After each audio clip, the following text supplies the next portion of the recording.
The UTPA volleyball team just completed a 3-match weekend. We'll see how they did. Every basketball coach in the WAC descended upon Orleans Arena in Las Vegas for the WAC Basketball Preview. We'll take you out there and get ready to saddle up and lock and load with Bronx baseball. This is Bronc Country.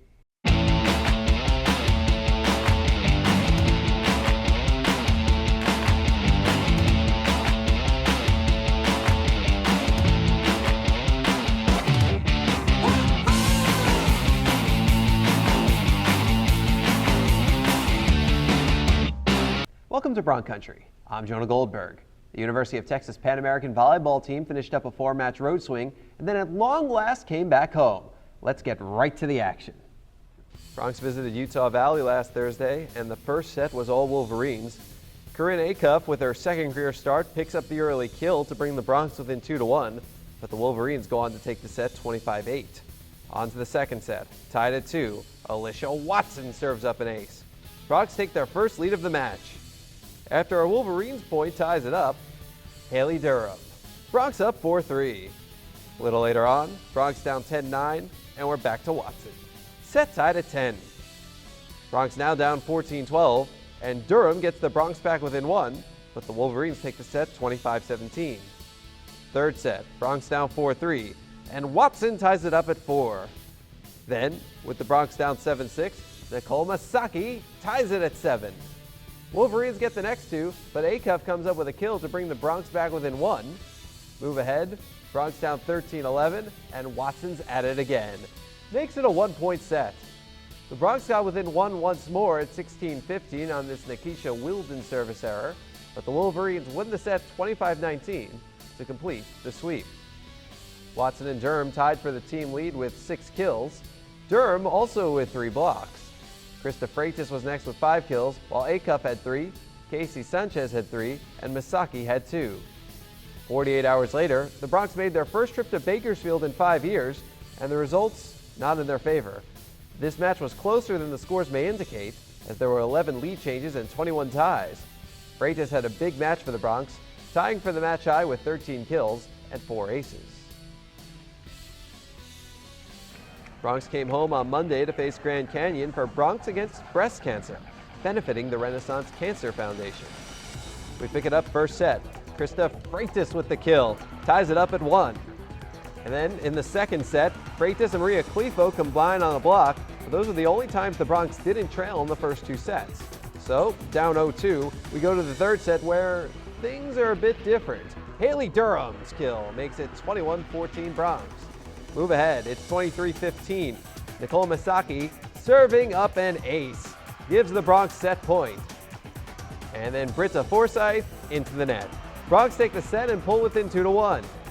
The Bronx were close early in the fourth set, thanks in part to these 2 Alicia Watson kills, but the Lopes roll to a 3-1 victory. Freitas led the Bronx with a double-double, 12 kills and 11 digs. Durham also in double figures with 11 kills. On the plus side, over 1,000 fans in the stands as the Bronx broke their single-season attendance record for the 2nd year in a row. Now over 5,300 fans in just 7 matches. 4 home matches left. Freitas had quite a reaction to learning the news. Wow, that's crazy. I didn't even know that. That's amazing. I want to thank everyone who came out. Wow, that's in shock for me. I'm so shocked. That's crazy. I want to say thank you. I love our fans, Kappa Sigs, the little team that came out, my professor's team, daughter's team that came out too. I love our fans. Nobody can beat our fans. As for the match, here's what Coach Yale had to say. We have moments. We play well in spurts. I thought that third set tonight, the girls responded to what we discussed in the locker room at the break. We're more than capable of playing at a high level and a much higher level than what we are. We've just got to keep moving forward, keep doing the basics. It's frustrating. It's frustrating. We're a lot more talented than what we're showing right now, and we've got to keep getting better. Part of the reason the Bronx played better in the third set may have been something that was said in the locker room in between the second and third sets. I got on my teammates hard, and I was like, where's the fight? We need to fight for our fans. I mean, for us, have some pride, like Bronx pride. And that's what I told them, and everyone showed up. Here's a look at the WAC standings. Utah Valley coming off of a sweep of New Mexico State now tied for the top spot with Seattle, while the defending champion Aggies find themselves in third. The Bronx right behind Grand Canyon and ahead of Chicago State.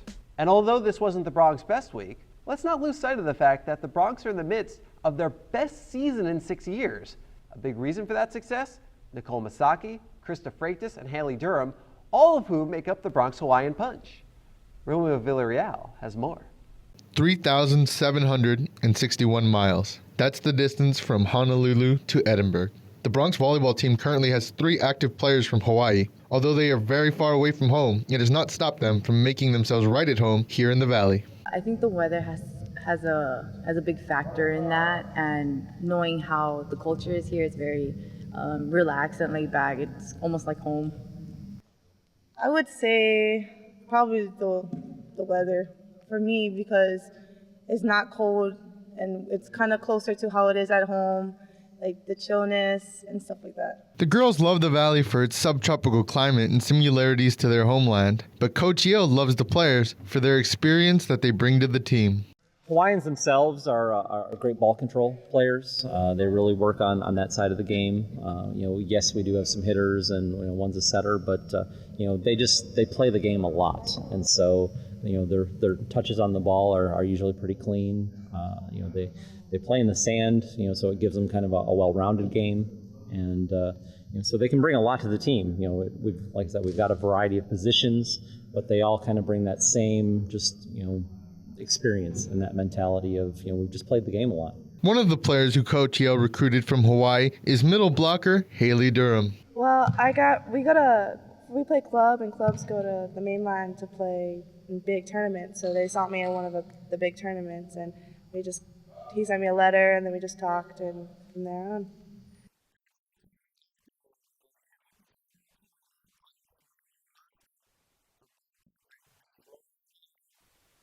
And while we focus on the trio of student athletes from Hawaii, it should be noted that 10 of the Bronx 14 student athletes are from right here in Texas.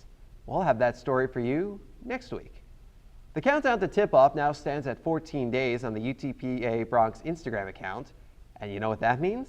Coaches and media polls are now out for the WAC. We'll start with men's basketball, where the Bronx were picked to finish 7th in both polls.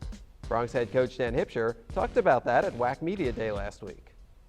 It doesn't mean a lot to me, to be honest, because what we're trying to do is be the best we can be as a team, and hopefully that's good enough to win a championship. And right now those are our goals, to win every game, compete every game, play the best we can play. Been picked first, been picked last, and finished a lot of different places. As a coach and a new coach in a new league, I didn't have a great feel for picking it. I was doing a lot of guessing. The top was easy. New Mexico State's a traditional power and has had a great program. After that, trying to figure it out was fairly difficult. So, I think it's up in the air and going to be a competitive league, and we're excited about being a part of it. As for the women's basketball WAC coaches and media polls, the Bronx were also picked to finish 7th in both polls. Bronx head coach Larry Tidwell, you're up. And there's definitely a reason that Seattle and Idaho are picked at the very top. I mean, they've got great players returning, and both teams are going to be very, very strong. The conference will be pretty balanced for the most part with 9 teams. It's going to be very, very competitive teams. Again, you got to give kudos to Seattle and Idaho, as they've done some things in the past. New Mexico State looking strong, Utah Valley looking strong. UMKC, they're always going to have a good program, great recruiting bed to recruit from. Grand Canyon's coming into the conference very solid. Cal State Bakersfield. It's just going to be a very, very good conference. It's going to be a solid conference. With 9 teams in the WAC, 6 of them new, there was a wide range of thoughts on where everyone might finish. If there's one consensus, though, around the WAC, it's that most expect it to be a competitive conference. I had the opportunity to speak with several coaches, as well as the commissioner of the WAC, about that subject. I do think that the change is going to be good. I think we got a lot of new blood that has a lot of energy. There's the schools have put in a lot of investment into their programs. When you have schools that haven't had the conference affiliation or are not at this level, they're excited. Well, I think it's going to be very competitive. I think each school and program has really helped themselves. I think the recruiting has gone well for all of the teams, and I think we've added some coaches that I think, that are very competitive and have a lot of experience. And so I think the league is going to be very competitive this year, and I think each game it could be up for grabs. So I'm looking forward to it. I think it's going to be a very competitive conference. You know, some of the schools that were in the Great West already, we've been competing for, since, we all became independent. That includes Seattle before they got into the conference. So we've all kind of got some familiarity with each other on how we want to compete, but it's going to be very, very competitive, so I'm looking forward to it. It's kind of an unknown, man. I'm not sure. I know Seattle will be really good. I think New Mexico State will be really good. A couple of the other teams I certainly know will be well coached. I'm familiar with their style, Kathy at Utah Valley and Larry down at UT Pan Am. So, but really, it's just an unknown. I have to see how the preseason plays out. It's a good question, and I don't think it's one that any of us know the answer to at this point. I got a kick out of looking at some of the preseason polls and predicting who's going to finish, first, who's going to be fifth, or whatever. And I quite honestly don't know how to answer that question. There's so many unknowns with 6 new members in the conference, and I think that's one of the things that's exciting to me about the league is simply getting competition started, so we kind of get a bearing on where we are as a league. Where we need to improve, and what we need to do to establish ourselves as a conference. And of course, for the coaches of the Great West teams that joined the Broncs in the WAC, they're both happy to have access to an automatic bid into the NCAA tournament and some familiarity in the conference. Exciting year to be in a conference with an automatic bid. We've played Chicago State and UT Pan American the last few years in our Great West competition, but the WAC expands that. We're thrilled to be in the WAC and excited to have Pan American and Chicago State come along with us, and just looking forward to a great season. The Broncs open the season November 8th at home with a doubleheader as the women face Shriner and the men take on Sam Houston State. Season tickets are on sale right now. Men's tickets start at $75, women's tickets start at $50. Doesn't get much better than that. The Major League Baseball draft is still 7.5 months away, but it's never too early to make a good first impression. Next on Bronc Country, we'll show you how the Broncs tried to boost their draft stock on Scout Day. Here comes Reynolds. Yes!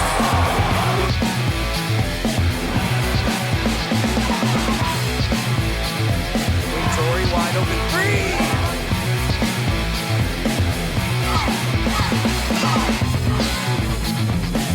Swinging a liner past the third baseman into left field, the base hit. Broncs win.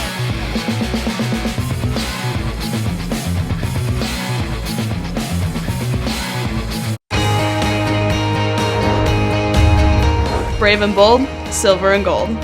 We're on a mission. Aggie up. Bronc Country just got a whole lot bigger. Mighty Wolverines of UVU. Join the herd. Lopes up. Bold moves, big season, grew up. We are the new gold standard. We will be champions. We are the Western Athletic Conference.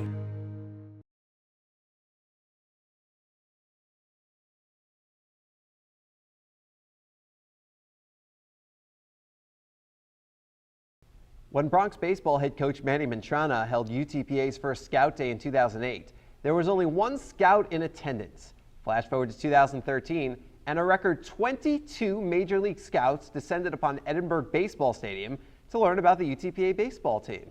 Elizabeth Espinoza has the story. Strength, speed, and a love for baseball filled the Edinburg Baseball Stadium during Scout Day. 22 Major League Baseball scouts arrived to see the Broncs in action. As practice began, the scouts' attention were on the players. We all get to come together, show off our skills, show how we've been doing, how we're coming along, getting better, and we just come out and make sure to do our thing.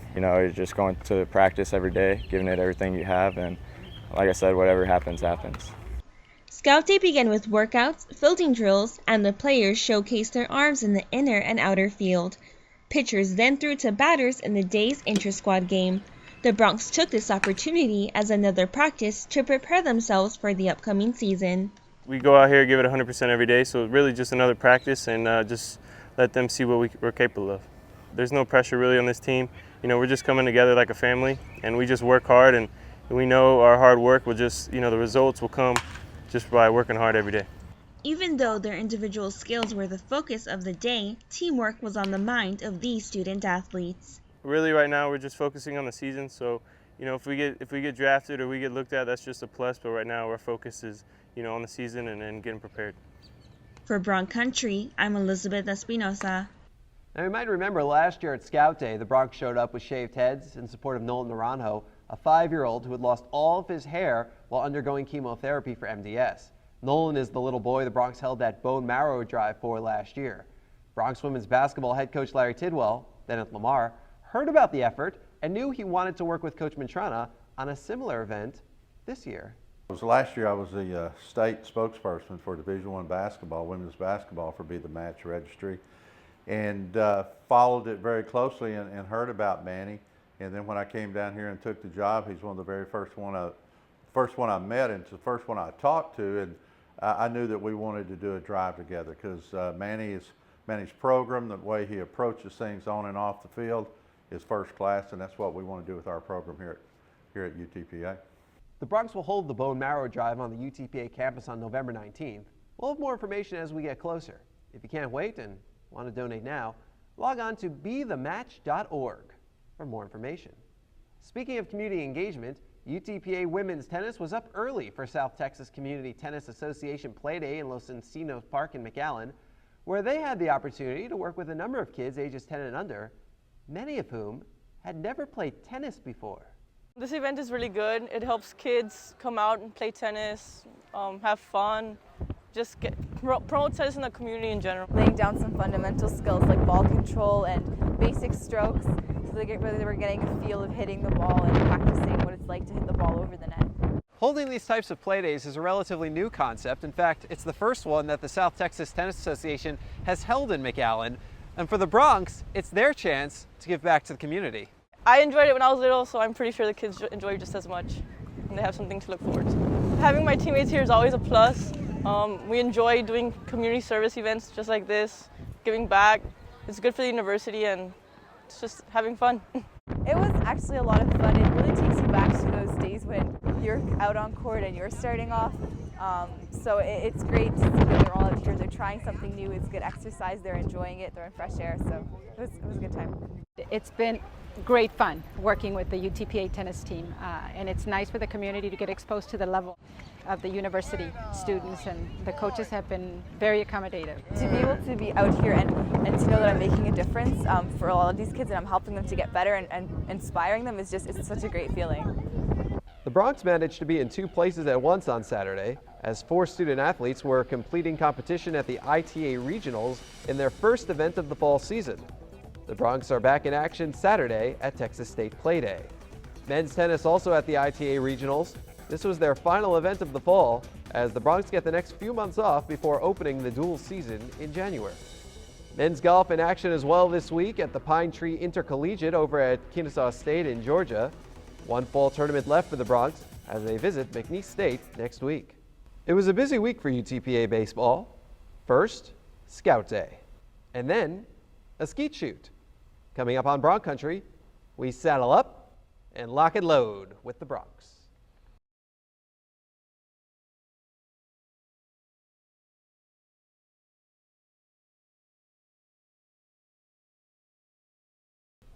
The UTPA baseball team held its 4th annual skeet shoot this past weekend. Like Scout Day, the skeet shoot has increased in popularity every year, with 3 more teams, a total of 12 more participants than last year. Raquel Gonzalez has the full cartridge.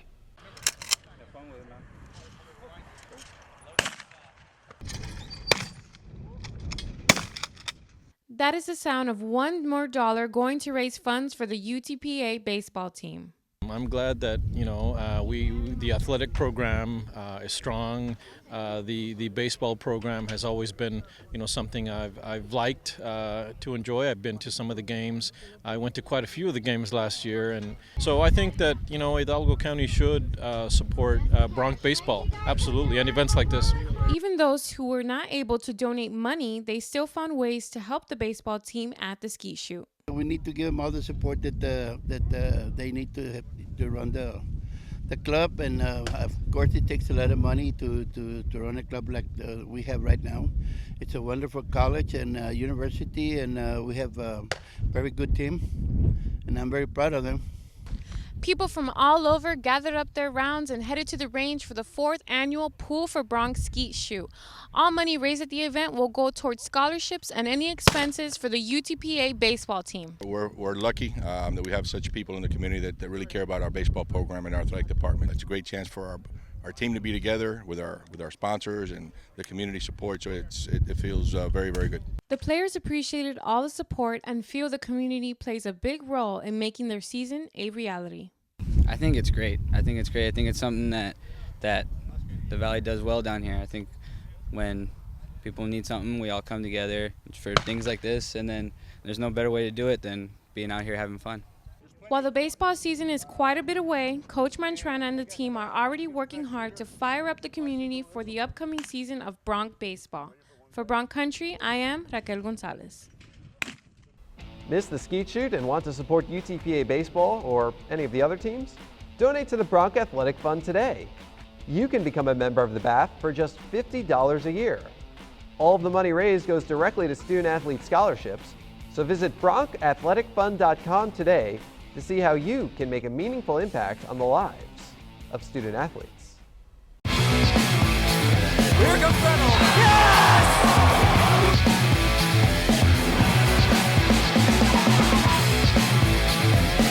Torrey wide open three.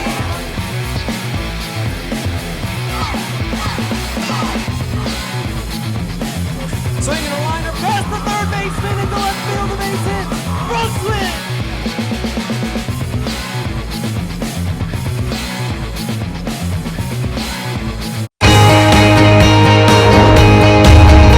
Brave and bold, silver and gold. We're on a mission. Aggie up. Bronc Country just got a whole lot bigger. Mighty Wolverines of UVU. Join the herd.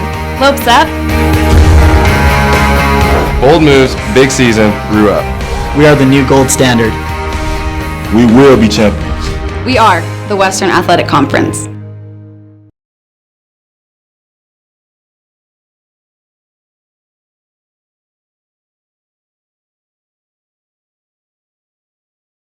The UTPA track and field schedule is now available.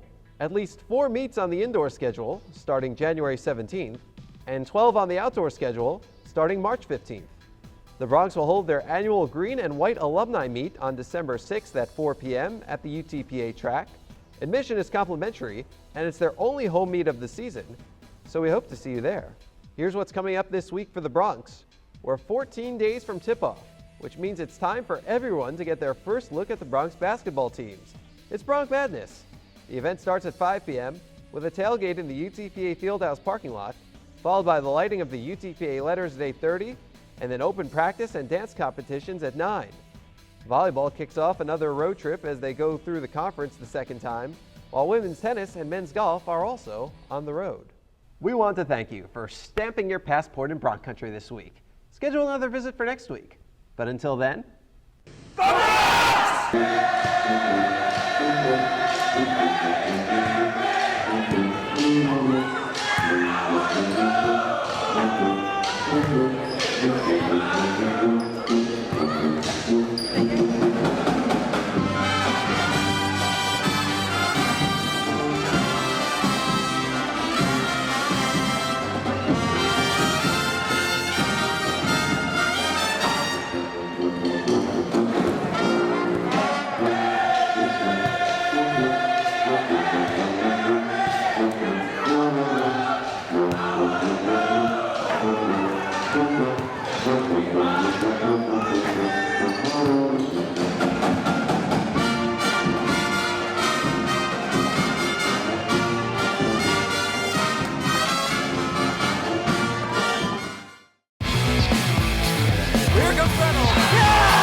swinging a liner past the third baseman into left field, the base hit. Broncs win.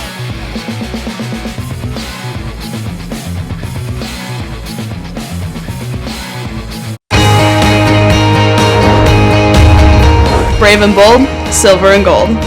We're on a mission. Aggie up. Bronc Country just got a whole lot bigger.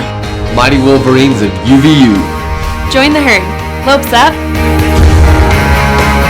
Bold moves, big season, grew up. We are the new gold standard.